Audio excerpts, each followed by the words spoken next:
All right, you guys. So we are about 3/4 of the way through the NBA season. We got 25 games left here, and the All-Star weekend just happened. The trade deadline just happened.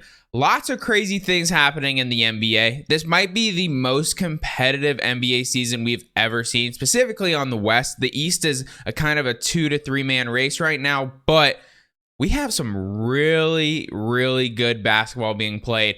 We have a lot of excitement with these trades that just happened. Let's kind of break down I have the NBA standings pulled up here, and I figure let's just take a look at them, talk about what is going to happen going forward. So let's just kind of start at the bottom and then work our way to the top, because the top we kind of already can talk about, but the bottom, what did some of these teams do to add to maybe make a little playoff run? So Houston Rockets here, they kind of didn't do anything. They got rid of Eric Gordon. They kind of just said, let's hopefully get Victor. Spurs did the same thing. They went and dropped off Podol to the Raptors.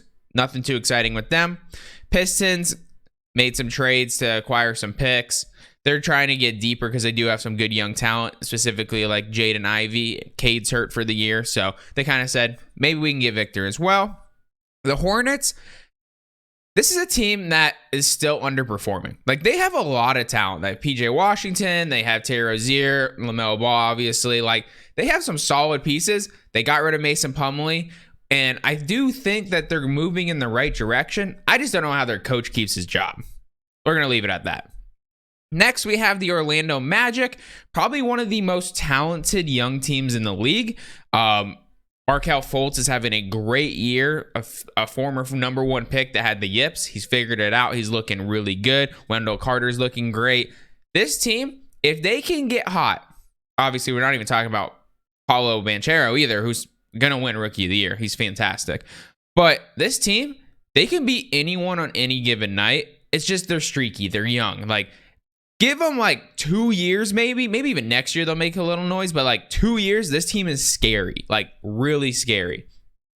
Indiana Pacers actually added a lot of depth to their team. I'm very interested to see if they can make that final playoff run, because obviously in the NBA, a lot of teams make the playoffs. So even though they're this low on it, there is a very good chance that they could make it, because look, we got 26 wins for them, and then the Warriors only have 29 wins. So it's like there's still a good chance for anyone from like the Magic and above. If they go on like a crazy hot streak, they could make the playoffs. It's going to be a stretch, but it's possible. Next, we have the Bulls. They just added Patrick Beverley at the buyout market. That's a really good pickup for them because they are weak on defense. They do have great scorers in DeRozan and Levine. Levine's been an absolute menace lately. He's been going crazy. So I do think there is a chance that the Bulls could make a good push for playoffs. Could they make noise? Totally. They're a team that is very exciting, but inconsistent. They'll go out and beat Milwaukee and then lose to the Rockets, Like, that's just how they are this year. The Lakers had arguably the best trade deadline out of anyone. They got younger. They added depth to their lineup. They got D'Angelo Russell again. They're looking really good. All that matters, though, for them is if they can stay healthy. Because let's be honest, like, AD's been hurt for most of the year. LeBron's dealing with a foot injury. Can they stay healthy to make this push happen? Because I wouldn't want to run into the Lakers if I'm the 1 seed. Just saying. Raptors, I think they're going to kind of stay at where they're at. I don't think there's any kind of push happening with them. They have, like, 4 really talented players. They just aren't, like, that superstar level, Like, Fred's good. Siakam's really good. Gary Trent Jr. is like streaky as hell. And then OG, he is a very good player, obviously. He's very good defensively, up for Defensive Player of the Year this year. It's just, I don't know if they don't mesh or they just don't have the consistency on a night-to-night basis to like go out and win every game. But I think they should have sold more at the All-Star break, or at the trade deadline, I mean. But yeah, they're going to be right on the edge of the last seed getting in, I think. Portland Trail Blazers, I think that they're in a weird spot because Dame is having a fantastic year. And obviously everyone wants to see Dame in the playoffs, but like, they added Jeremy Grant, which was a good move, but they traded Josh Hart. for Cam Reddish. So they lost like a really good basketball player for like a streaky shooter. I don't know what their like goal is here. Like, I'm really confused on what their end goal is. Washington Wizards, they're finally just getting healthy. All year it's been Beal was hurt, and then Porzingis was hurt, and then Kuzma was hurt, and they have a lot of talent there. Like, they are surprisingly one of the like I don't want to say deeper benches, but like they actually have a really like strong lineup all throughout. Because like even their bench, they have like good players on it. So they're in a weird spot. Like, you almost want to say like trade Kuzma and try to get like something in the offseason, like a big package so you can be good in a few years. But then Bradley Beal's on like not the end of his career, but like he's in his like superstardom, you know? Like, if he's gonna be that guy, it's like in the next couple years. So they have to either spend a lot of money or get really lucky on draft picks. I don't think they're making any noise this year, though. Utah Jazz started off the season phenomenal. They're like 12-0 or something. As you can see, they're under 500 now. This is kind of what we figured was going to happen. Lauri's having a fantastic year. Great to see that for him. But for the time being, I don't see them picking up any more steam. Like, they have a bunch of players that were good players, but then they just aren't great. You know, they're in that same category as like the Raptors, where they have a bunch of good players around them, but no superstars. Oklahoma City Thunder, Shea's having arguably the best year of anyone. Like, realistically, he should be up for MVP this year. Like, he is having a fantastic year. The fact that he wasn't a starter on the All-Star team shows you how deep the West is. Like, it's crazy how deep the West is this year. But, you know, I don't know. The Thunder are going to be scary in like 2 years. Like, right now, they're sitting at 500. They're in the same categories I'd put like the Orlando Magic. Like, scary in 2 years can be anyone on any given night, mattering on who's making their shots. Like, they can put up 150 any night. Like, it's crazy how good they are offensively. Defensively, terrible. Atlanta Hawks, they added Sadiq Bey, which I think was a really good piece to add to their bench. But it was an interesting piece to add to them because, like, the Hawks live and die on Trae Young. Is Trae Young going to make the right decisions on the night? Because you have Trae Young that's going to go out and get you 12 to 14 assists and shoot 60% on the night. Or you have Trae Young that's going to go out and shoot 18% on the night and turn over the ball 6 times. Like, as a basketball fan, he has to be one of the most frustrating players to watch in the league because he has so much talent, but it's just, he doesn't know his game, it doesn't feel like, you know? Like, certain players figure out their game and it just clicks. He's still trying to figure it out, I feel like. And it's kind of getting into the worrisome part where it's like, do we need to like, should they like get rid of Trae or like bring in new people around Trae to like really work around it? Because the Javonte Murray trade obviously was really good in the offseason, but to be under 500 with John Collins, Clint Capella, really good rebounding center. I mean, DeAndre Hunter is looking really good. Javonte Murray is obviously one of the best all-around guards in the league. Like, they should be pushing for the top seed in the East kind of team, but they're under 500. So they really got to figure that out. They've been kind of hot lately, though. So we'll see what they end up doing. Golden State Warriors. Warriors, once another team. It's all about health. We saw it last year. They weren't healthy the entire year. Went in, won the whole thing. So they're at the end of their stretch, though. Like, this is probably the last year they could probably win a title with this group, if they got it all together, get healthy, and just have like an amazing streak again, because they're all in the end of their, or back end of their careers, most of those guys. The dynasty's coming to an end. Minnesota Timberwolves, Cat's been out all year. They just traded D'Angelo Russell, pretty much saying that we're going to try to build around Cat and Ant-Man. So we'll see what they end up doing. I don't really see them making a strong push. If anything, they're probably one of the teams I could see falling out of the playoffs going forward. It really just depends if Ant-Man is freaking him the rest of the year. New Orleans Pelicans, 30-29. It's like the definition of the West right here. A very solid team. They've dealt with some injuries throughout the year. Zion's been out for a while. They just got back Brandon Ingram. Lots of stuff going on in that organization. Great team. One of the deepest teams in the league. I think that they are going to be one of the scariest teams in the playoffs. Like, there's no way they don't make the playoffs. They're too well coached and just have so much, like, they're so deep. Like, they play such good defense at all levels, and then they randomly bring people like Trey Murphy the third or Najee Marshall off the bench, and they're just super good players, like super solid. They're gonna make some noise. Dallas Mavericks, I personally thought they got worse with the Kyrie trade. I don't think it made a whole lot of sense for them, but it looks like Kyrie and Luka are meshing pretty well. They haven't been able to win with them both on the court yet. They're 0-3, but who knows? There's a lot of superstardom there. They might be able to figure it out and get some wins, but I don't see the Mavericks making that much noise this year. Phoenix Suns, obviously, probably the biggest noise made of anyone in the trade deadline. They now have Kevin Durant to pair with Devin Booker, CP3, DeAndre Ayton, and honestly, as a Suns fan, they should be able to win a championship this year. Like, there's no reason why they shouldn't be able to win other than not being healthy. If they can stay healthy, that is a championship level team, but it all comes down to DeAndre Ayton, in my opinion. If you've seen other videos, I've talked about it, but he is what the team's built around. If he's playing well, rebounding well, he keeps everyone excited. If he's not going as hard as he can, you just see the team kind of like get a little lackluster. And I don't think Kevin Durant's going to allow that to happen, which is a big thing. But everyone's worried about KD meshing with CP3 and Book.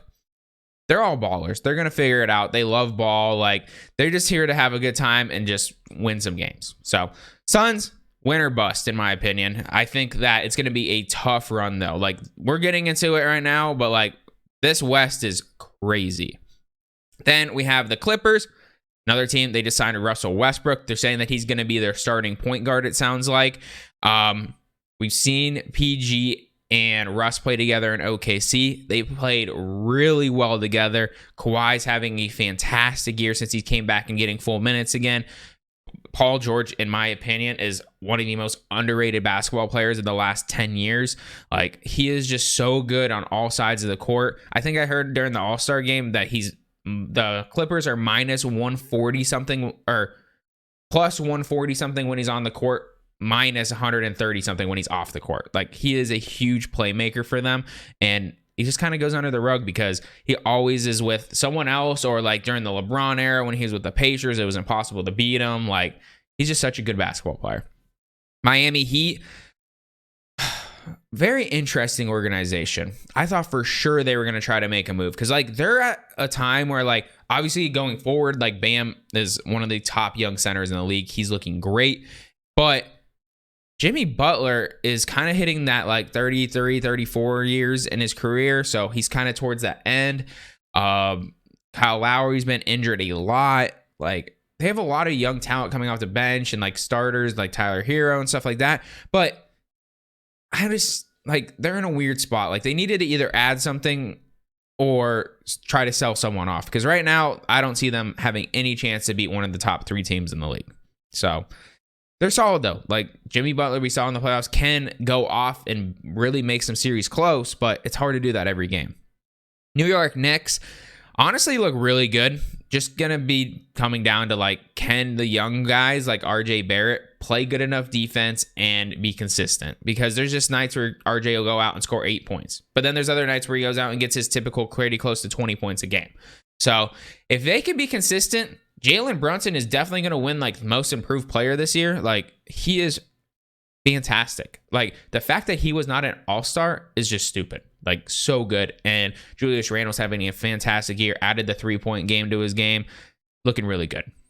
Knicks, promising for the first time in a long time, since probably like the Carmelo Anthony trade back in the day.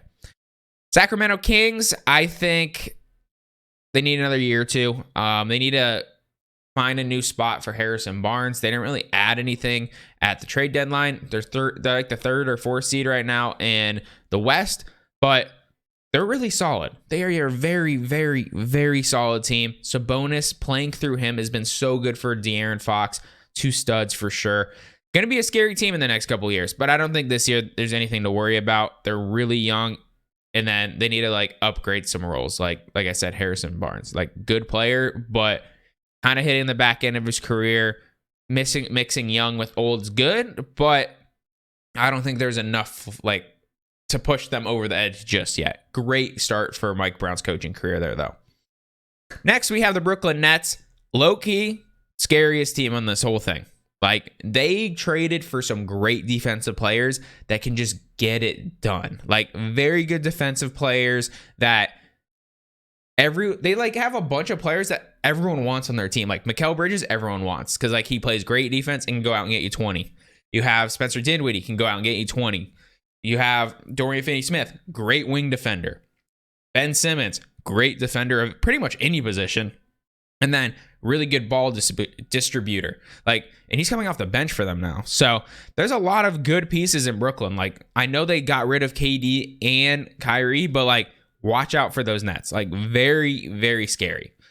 Memphis Grizzlies, I think they've been kind of like ice cold recently, but they need to get Steven Adams back. People don't realize how important he is to that team. Without him, they have a serious issue with rebounding. And with Steven Adams out there, he was rebounding like a madman this year. So if they can get him back and healthy, they're going to be obviously an issue in the West. I think that Ja Morant is going to run into an injury at some point, though. Like, yes, everyone talks about it, and it really hasn't happened, but just look at the NBA. Everyone's gotten hurt this year. Can he escape it for another year? We'll see. Next, we have the Cavs. The Cavs are that sleeper in the East, I would say. Like, they're like a true like 4 seed in the East. Like, you have the Celtics, the Bucks, and the 76ers. And then like the Cavs are that sleeper that are like, if you play them on a night where Darius Garland and Donovan Mitchell are flowing, like, good luck, because they have 2 of the best bigs in the league when they're like duo bigs in the league with Evan Mobley and Jarrett Allen. They just play great defense and just dominate the paint. If those 2 in the backcourt, which arguably is the best backcourt in basketball, if they are flowing and playing good, very tough team to beat. They're very streaky, and you see it in their games. Like, they blow out a lot of teams, or they just go and get blown out. Like, there's not a ton of close games for those Cavs. Like, it's really annoying as someone that does sports bet. You're like, this should be a great game tonight. They're playing the 76ers. What's going to happen? Who could win? Lose by 20. And then next time they beat them by 20, you know? So it's super weird. Next, we have the 76ers. I think that they're still in that area where if James Harden isn't playing great basketball, they don't have a chance to win. Like, he is everything to that team. And yes, they have good players around him. Like, obviously, Embiid, we don't even have to talk about. He's arguably MVP every year. You have Tyrese Maxey, who's young and like just dynamic. You have so many good pieces around there. Tobias Harris, probably the most overpaid player in the league, but he does everything right for you. I mean, they have a good team. Don't get me wrong. There's a reason why they're 38-19. But if James Harden is not playing great basketball, that team cannot beat the Celtics. They cannot beat the Bucks. They cannot beat the Cavs if they're playing solid. They cannot beat the Heat if Jimmy Butler is going off. Like, that is a tough series for anyone with the 76ers, but it comes down to Harden playing great. Next, we have the Denver Nuggets. I'm not surprised at all. Like, I think a lot of people have been caught off by like how good they've been this year, but look at how deep they are, man. They are so good.